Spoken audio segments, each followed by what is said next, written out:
What's up, folks? Back with another reaction, back with some more Arcadia.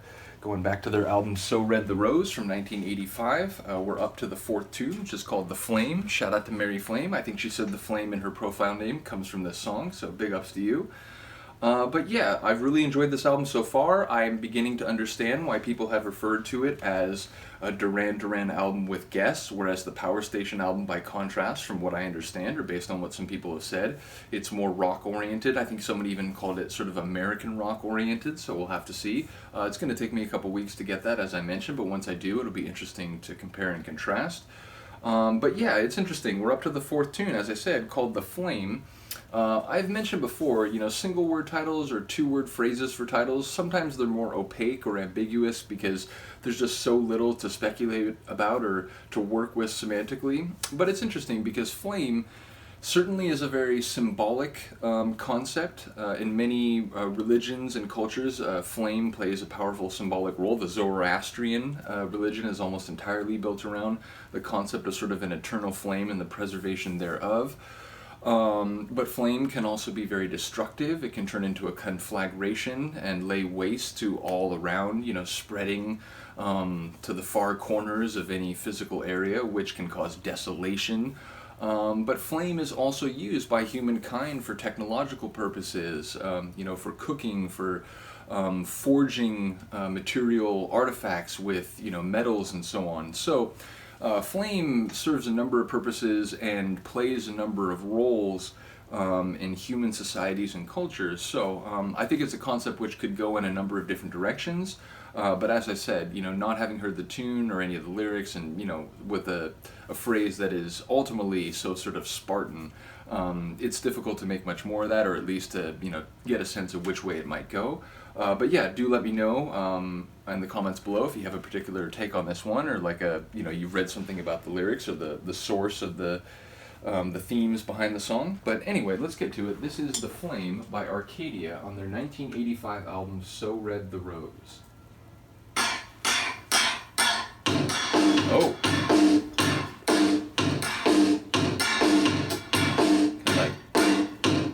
Heavy, kind of pounding, almost industrial style percussion.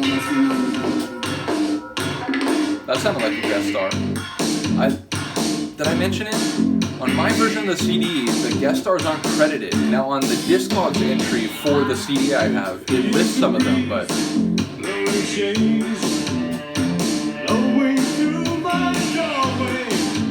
Singing with a bit lower register, yeah?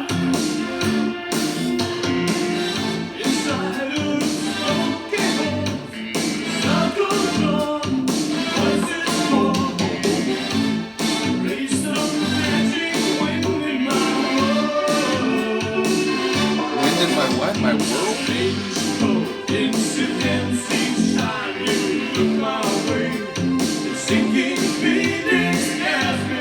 Oh man. So someone looks at him and he feels like this heavy, pit.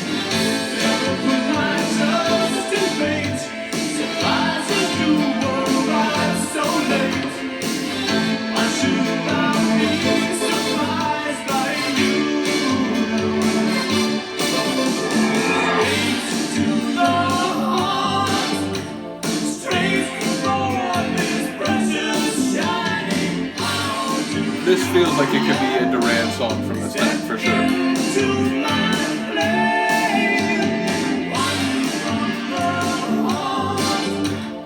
I love those little brass hits. They're sharp and quick, but it's like the right little accent. That's awesome.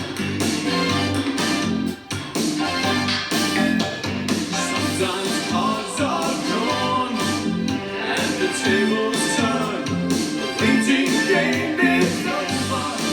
Take this dealer's hand and the tables turn, and sometimes the waiting game is no fun. any chance to wander back from this innocence. Don't give any chances at all. Think about it. Is there any chance to wander back from innocence?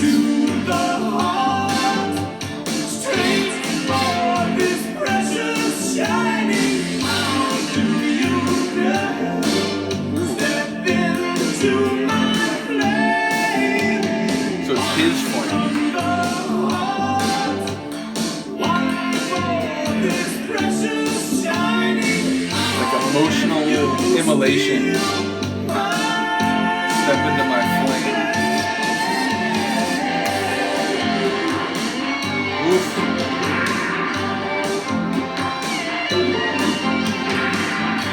The percussion in this one is crazy. And now we have a guitar, but I think there's more than just the guitar going on there.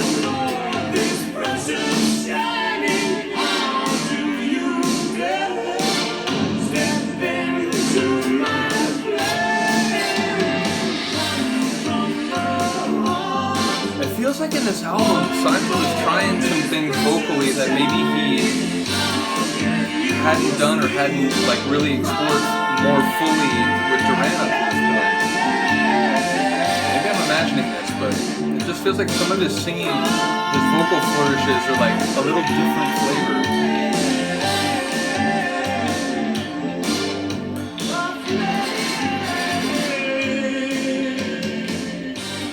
Part of that like echoed kind of not backing vocal, but follow-up vocal.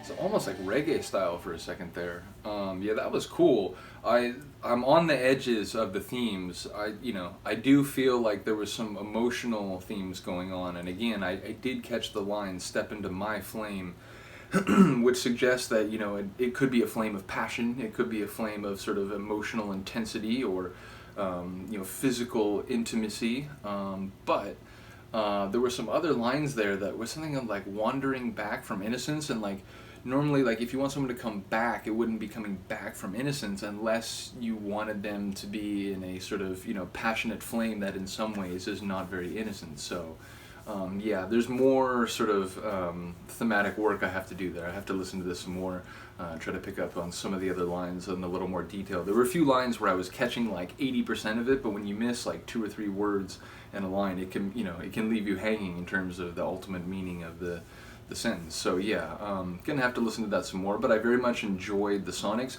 Again, it did feel like a song that could be on Seven and the Ragged Tiger, but with like a slightly different flavor. And again, maybe I'm partially imagining this, but now we're 4 tracks in, and there's been at least 1 or 2 moments in each one of the 4 songs where I feel like, oh, that's like an interesting sort of vocalization or like vocal choice that Simon made there that maybe doesn't sound like the sort of like straight liquid metal tone that he might do in a Duran song. And again, there's probably millions of Duran songs where he does some of these same vocalizations. So yeah, I'm just trying to like find my way through this album. But again, it does feel like there's a couple moments where he's doing some things that maybe he was trying new or trying to like go in a direction that he hadn't really explored yet with any of the Duran albums. So yeah, let me know what you think about that. Let me know if there's another song that you're waiting for. I have heard a couple people talk about a few now, like Lady Ice and El Diablo, but the next one in the track list is Missing. So again, that's another one, single word title, but there's a lot you can sort of speculate about that. There's a number of things, including people that could be missing, but they could be missing while they're in the room with you because they seem to be mentally in a different place, or they're emotionally absent, or there's a number of ways you could take that. So we'll speculate about that one when we get to it. But yeah, shout out to all of you who have talked about this album, before I got it, because I didn't really know who Arcadia was. Like, it's not a name that I had ever heard. And even when I started the Duran deep dive, there were a couple mentions early on about Arcadia and Power Station. I was like, wait, what is that? I'm not sure. But yeah, I'm very happy that, I've learned about these 2 side projects, and we're going to go through them. So yeah, shout out to all you who brought them up in the first place. Anyway, I will see you next time. Peace.